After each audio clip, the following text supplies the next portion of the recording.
Nestled within the bustling industrial estate lay a rather picturesque scene, a new cycle lane and pedestrian walkway aimed at easing traffic congestion and promoting a healthier lifestyle among the workforce. However, this serene setting was marred by the vehement opposition of a cantankerous resident referred to by the locals as Angry Man. The saga began innocuously enough. As the estate workers pedaled or strolled along the newly laid path, they inevitably encountered Angry Man and his irascible temperament. His house, situated strategically alongside the convenient cut-through, offered him the perfect vantage point to unleash his displeasure at the passing cyclists and pedestrians. Unfazed by initial glares and verbal confrontations, the industrious workers continued their daily commute. But Angry Man, seemingly determined to make a statement, began his campaign of disruption. First, it was the surreptitious deployment of plastic barricades across the cycle path, causing inconvenience and frustration for the workers. The cycle of removal and replacement became a routine annoyance for those utilizing the shortcut. Then came the audacious introduction of two obstructive concrete bollards, meticulously placed to create an unervingly narrow gap. Perplexed by the curious placement, one persistent worker decided to delve into the municipal records to uncover the truth. The diligent investigation revealed an astonishing revelation: the concrete barriers were a clear deviation from the meticulously designed cycle path. Fueled by indignation and a sense of justice, the worker swiftly filed a formal complaint with the local highways authority, bringing to light the malfeasance that had led to the deliberate obstruction of the cycle lane. An investigative firestorm ensued, uncovering the manipulative tactics of Angry Man, who had illicitly influenced the contractor to disrupt the infrastructure development. Refusing to be cowed by Angry Man's relentless harassment, the worker took a bold step forward. Armed with meticulously documented evidence, a comprehensive report detailing the litany of intimidation and obstruction was submitted to the authorities.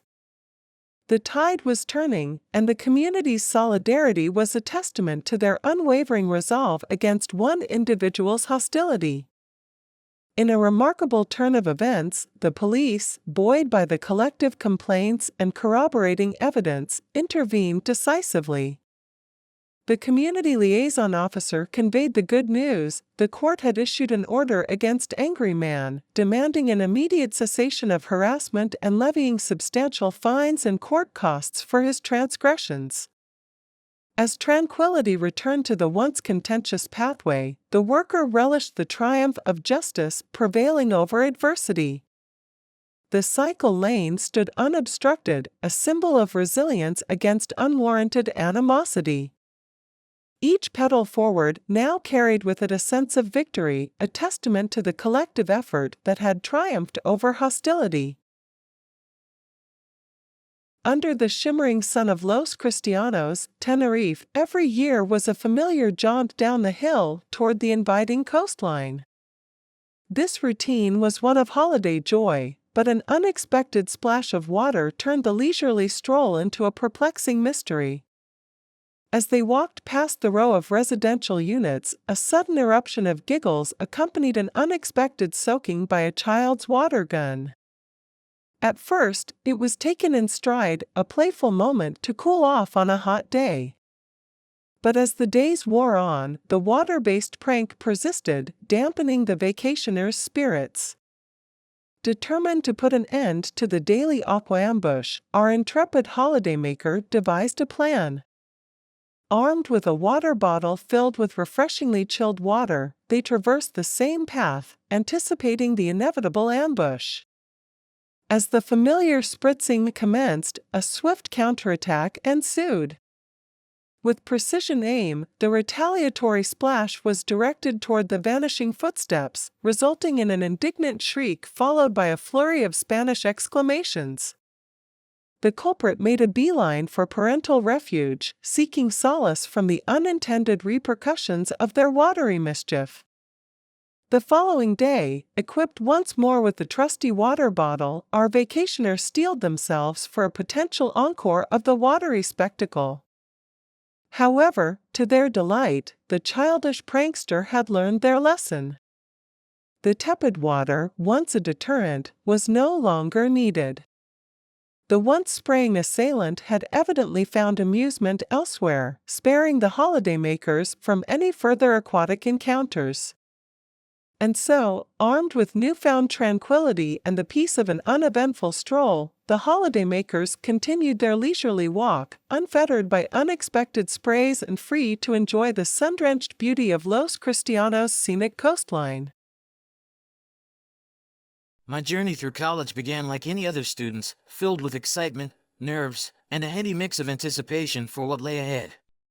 The campus buzzed with energy, and I was eager to immerse myself in the academic world, to make friends, and to explore the vast possibilities awaiting me. But amidst the lectures, camaraderie, and the promise of a bright future, there lurked an insidious tradition known as ragging. Seniors used it as a twisted means to establish dominance, camaraderie, or maybe just to prove a point. For us, the newcomers, it was a nightmare. I vividly recall that fateful day when the casual banter with seniors turned into something darker. Their pranks morphed into an excruciating experience, one that scarred me emotionally and mentally. The worst of it came when they coerced me into an embarrassing, lewd dance.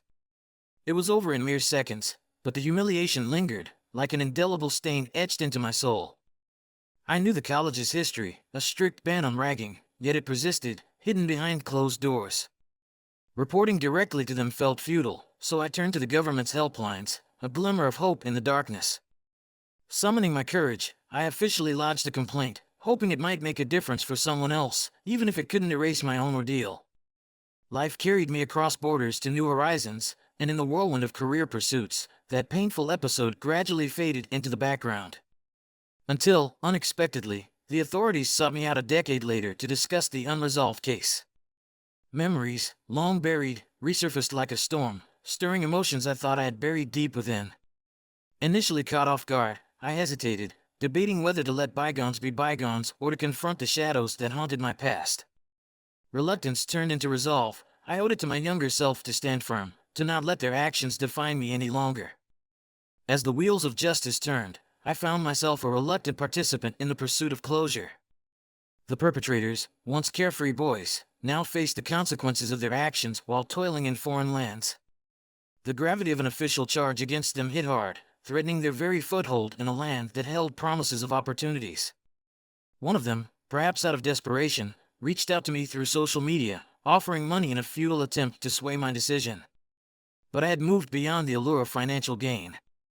I promptly informed the authorities, refusing to be swayed by hollow attempts to buy my silence. Seeing the repercussions unfold against those who had tormented me was strangely liberating.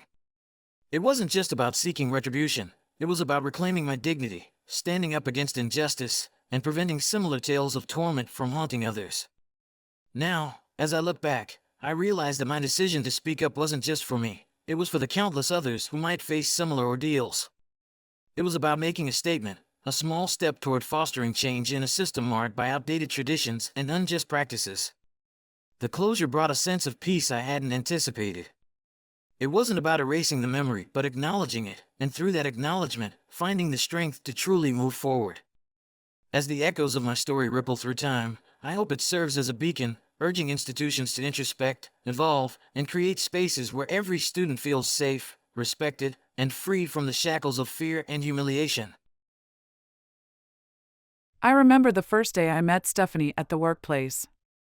She had a vibrant energy, a quick wit, and an instant likability that drew people toward her. We clicked almost immediately, and in no time, she became more than a colleague, she became a close friend. But as time went by, cracks began to appear in our friendship. Stephanie's flakiness, penchant for rumors, and her tendency to stir up trouble created rifts in our once strong bond. Despite these traits, I excused her behavior, chalking it up to human flaws and hoping for the best. However, the past 2 years tested my patience to its limits. Stephanie's toxicity and insincerity reached new heights, making it increasingly difficult to ignore her two-faced personality. It became a constant struggle, the conflict between my affection for her and the disappointment in her behavior. I love her, but became my internal mantra, attempting to justify her actions. To salvage what remained of our friendship, I opted for an info diet, restricting our conversations to neutral topics to avoid conflict. Occasionally, I confronted her about her instigating behavior, especially when it involved undermining a new colleague I had befriended. I thought I was managing the situation until the day I discovered she had unfriended me on Facebook. A passive-aggressive move, indeed. It was a bittersweet realization, acknowledging that our friendship had eroded to this point. And amidst this realization, a petty yet satisfying revenge plan brewed in my mind. Every year, I kept track of who was secretly in charge of getting the birthday cake or card for each colleague in our department. I had always known who had my birthday, given my meticulous record keeping. This year, fate had a wicked sense of humor as I found Stephanie's name on my list. But with my impending resignation from the workplace just a few weeks away, I made a deliberate decision: I wouldn't bother reassigning Stephanie's secret birthday buddy. It was a petty act, perhaps, but in that moment, it felt like a fitting consequence for her passive-aggressive gesture of unfriending me on social media. As I pondered this small act of revenge, I couldn't help but feel a sense of closure. Our friendship had weathered its storms and ultimately crumbled under the weight of unresolved conflicts and hidden animosities. Resigning from the workplace signified not just a professional departure but an emotional release from toxic dynamics. It was time to move on, leaving behind the drama and embracing a new chapter. In the end, maybe Stephanie's unfriending on Facebook was a blessing in disguise, marking the end of a chapter that had run its course. The summer of 2020 remains etched in my memory, a season marked by a peculiar mix of gardening aspirations and an unexpected feud with my landlady. I reside in the bottom unit of a duplex house alongside my mom and sister, while our landlady and her family occupy the upper unit. Enthused by the prospect of cultivating my own fresh herbs, I utilized the perks of my job at a research greenhouse to procure organic fertilizers, seeds, and space to nurture my greenery. With dedication and care, I planted a variety of herbs in an employee bench at the greenhouse, envisioning fresh flavors for summer salads and soups. Upon transplanting my thriving herbs into a garden pot from Walmart, I brought the pot home and placed it discreetly in our backyard, adjacent to the shed. Positioned in partial shade, tucked away from view, it inconspicuously adorned the space without obstructing our landlady's garden view from her bedroom window. A week later, my return home revealed a disheartening sight: my herb pot, previously nestled in the backyard, had been relocated to the edge of the garden, now bereft of its contents. Infuriated, I discovered that our landlady had uprooted my meticulously nurtured herbs, declaring a fondness for the pot and appropriating it for her own flowers. To add insult to injury, she nonchalantly delegated the care of her garden to me as she prepared to leave town for a week, oblivious to my expertise as a plant pathology assistant. I stewed in a simmering pot of resentment, brewing a plan for petty retribution. As the designated caretaker of her garden, I seized an opportunity, orchestrating a subtle yet vengeful act. Armed with jars, I clandestinely collected pests and infested soil from my workplace, unleashing them surreptitiously into her garden upon returning home. Aphids, thrips, and nematodes, tiny agents of chaos, took residence among her cherished flowers, particularly targeting the prized rose bushes she flaunted to visitors, acquired at an exorbitant cost back in 2017. Weeks passed, and the nefarious insects set to work, wreaking havoc upon her garden. Telltale signs of infestation marred the once vibrant plants, marked by unsightly spots from the aphids and thrips, while the nematodes gnawed away at the roots, inducing decay. Even the dahlias, more resilient in my pot, fell victim as a cleverly placed clay impeded drainage, leading to root rot. By summer's end, her garden lay in ruins, a casualty of clandestine insect warfare. Oblivious to the true orchestrator, our landlady attributed the damage to innocent squirrels and birds, never suspecting my hand in the mayhem. In a twist of poetic justice, she resorted to uprooting her entire garden to purge the nematodes, eventually shelling out another hefty sum for replacement roses, further inflating her expenses. The satisfaction derived from my revenge, though delayed, was immeasurable. As the curtain fell on that eventful summer, the memory of my secret garden warfare remained a quietly satisfying triumph of comeuppance, a tale I chuckled over as I witnessed her unwittingly recount the saga of her garden woes to anyone who'd lend an ear. As I maneuvered my tow truck away from the accident scene, a vehicle perched on my deck, its lights flashing to signal my presence, I encountered an audacious VW Jetta. Its driver, in a bold display of disregard, attempted to outpace my truck, aiming to block my merge, despite the situation clearly favoring my right-of-way. The lane was tapering, my hefty tow truck weighing over 20,000 pounds, while the Jetta merely scaled around 3,000 pounds. Frustration bubbled within me at this blatant disregard for the rules and common sense. I could have easily yielded and merged behind the Jetta, but the urgency of the moment prevailed. Air horn time, I muttered to myself, a sense of determination firming my resolve. My truck, a formidable Freightliner M2 with a 21-foot deck, commanded attention, and I laid into the air horn persistently. The signal was on, my intentions clear, yet the Jetta, obstinate as ever, refused to relent. I edged my way in, conscious of the precious seconds ticking away, especially on a busy, rain-soaked road where every move counted. A nearby cop, who had observed the whole charade unfold from the accident site, grew increasingly vexed by the Jetta's obstinance. In a moment that tilted the scales of justice, the cop decided to intervene. The Jetta persisted in tailgating my truck, brazenly wielding a phone to snap pictures of the vehicle, seemingly preparing a complaint against me. As fate would have it, when the road expanded back to 2 lanes, the Jetta aggressively swerved into the adjacent lane, still photographing my truck. This, however, proved to be the Jetta driver's undoing. The cop, now thoroughly incensed by the driver's blatant disregard for road laws, sprung into action. Flashing lights erupted behind the Jetta, the telltale sign of justice catching up with recklessness. The Jetta was pulled over, and the consequences of its actions came crashing down in the form of multiple tickets. Failure to yield to an emergency vehicle, neglecting to slow down and move over for flashing lights, engaging with an electronic device while driving, failing to signal during a lane change, tailgating, driving with undue care and attention, the litany of violations led to a hefty fine totaling around $1,500 to $2,000. The whole incident encapsulated the irony of the situation. Had the Jetta driver simply allowed me to merge, the costly barrage of tickets could have been averted.